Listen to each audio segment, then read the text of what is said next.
There's a new term being thrown around on social media now called hybrid training. And if we're going to be real, all hybrid training is gym bros that like to do a little bit of cardio calling themselves hybrids. Real hybrid training is just training like an athlete, which pretty much means you're not only training for looks, but you're training for function. And you're doing multiple styles of training in a week. So as an athlete, you're hitting hypertrophy, you're doing strength, you're doing mobility, flexibility, little bit of bodyweight training, explosive exercises, doing all that just to get the best performance out of your body. And today I'm going to show you exactly how to train like a hybrid. The first thing that you got to do is you should be playing a sport. One sec, let me show you something. One hand, splash. I know I'm not the only one that started working out to look good and gain muscle. Or maybe impress a girl, maybe might have had a heartbreak, you know, the usual. Right, so you start watching Pumping Iron, you watch guys like Arnold, Jay Cutler, Ronnie Coleman, lightweight baby! And then you drink the bodybuilding Kool-Aid, eating chicken and broccoli every day. And then one day, you go to play a sport and you find out that you're stiff and robotic and you can't even move well. This is because you trained for show, you didn't train to go. Playing a sport is one of the best things you can do when you start training like a hybrid, because you're going to learn a lot of skills that transfers into so many different things. It could transfer to other sports, it transfers in the gym, and it transfers in life. Kind of like how me, like a lot of other basketball players, started with soccer or volleyball or football, and then those skills and then those movements transferred onto the basketball court. The reason why playing a sport is great is because it forces your body to move in different planes or angles, forces you in positions outside your comfortable range of motion. Like when you're dribbling a basketball, you're never going to be dribbling up straight. You're most likely going to be slouched, and you'll be forced in low positions that you need to be able to handle. You're also going to be forced to learn how to use your core and be stable. And it also teaches you how to be explosive, sprinting for time, sprinting for distance, quick bursts of energy like in football, or jumping as high as you can for a dunk or a header in soccer. Because of all these things, your training has to match whatever you're doing in real life. And that's why you have to be training effective. Instead of spending hours in the gym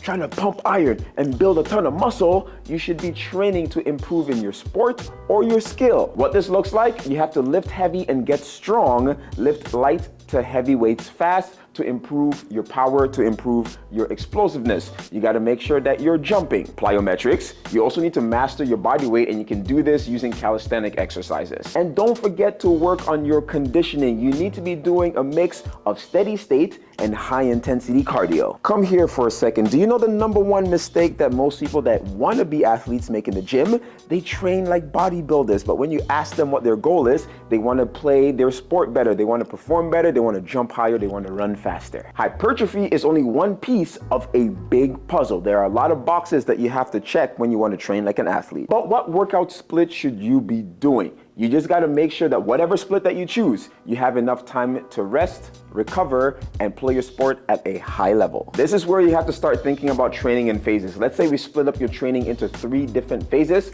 4 to 8 weeks each phase. In phase 1, you can be building your base, building your foundation, working on strength, working on building muscle. Phase 2 can be more power focused, where most of the exercises that you do focus on being fast, moving as quickly as possible. And your final phase could be more explosive. This is where you're going to be doing your sprints, your maximum jumps. The best way to start is to work out 3 to 4 times a week. For example, my training split right now, I do a upper lower split, working out at least 4 times a week. This gives me enough time to go hoop if I want to train in basketball, and to work on other things like flexibility and mobility whenever I want. Getting work done in the gym, but having enough energy to do everything else. The question now is, what should you be doing in the gym? Let's say that you have a strong strength base. You should be doing dynamic movements. What that is moving in more than one plane, because in sport and in life, we don't move just side to side like this. We move in different planes, and we use so many different angles. This is where you start doing unilateral movements, meaning working on one side of the body.